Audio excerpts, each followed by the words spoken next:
बुढ़िया वो माजिए कह रही होगी केदार आय गे बेटी देखे बात तो सही कहे छे गे ए गे बुढ़िया है ना हाँ, बात सही कहे छे ना लेकिन हमरा विश्वास न है छो हां बुढ़ी कह किया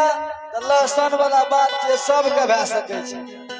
उ तो भगवान के देन छे केकरो भए सके छे दुल्हन के कही हमरा वो लहसन के विश्वास नहीं छे एहे दुल्हन हाँ माँ जी तू जे बता बात बोलला लसन वाला उ हमरा विश्वास नहीं है छ दुल्हन ओ विश्वास न भेल नहीं दुल्हन एगो और प्रमाण है बोला ना आय आखरे आगन में आखरे गोगर से चौका लगाम वो चौका पर आके बैठाम अच्छा बोला सूती कपड़ा के साथ बाजी हां वही आंगन में यहाँ के आखरे चौका पर बैठा सात पट्टी सीना में कपड़ा बैठ बोला अब जोगियों का वही चौका पर बैठा देवे बोला आगा बोला बाबू आज सत के बेटा यहाँ के हाथ पति सुआ दूध जोगी के मुंह में देते हाँ दुल्हन बोला तब अहाँ मानबे न जे बेटा हमर छियै ए दुल्हन आवाज मायने जेबा दुल्हन ठीक छे माँ जी आवाज मायने जेबा दुल्हन जल्दी करा दुल्हन ठीक छे माँ जी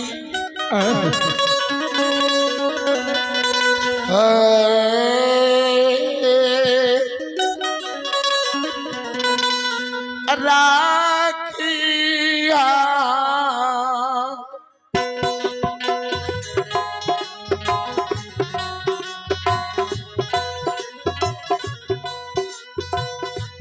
अबे होना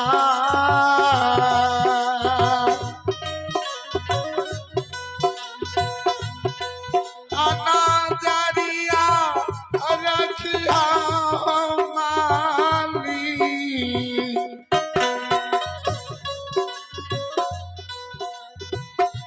रखिया बाला एरिया उपा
चौका पर बसल हो भगवान बालेपन उम्र में माँ के दूध पति सुहा दूध पिलिए भगवान दूध के पियल देला कदली गलिए भगवान शुद्ध में गोपी नगरी लिए भगवान फेर माँ के गर्भ के पति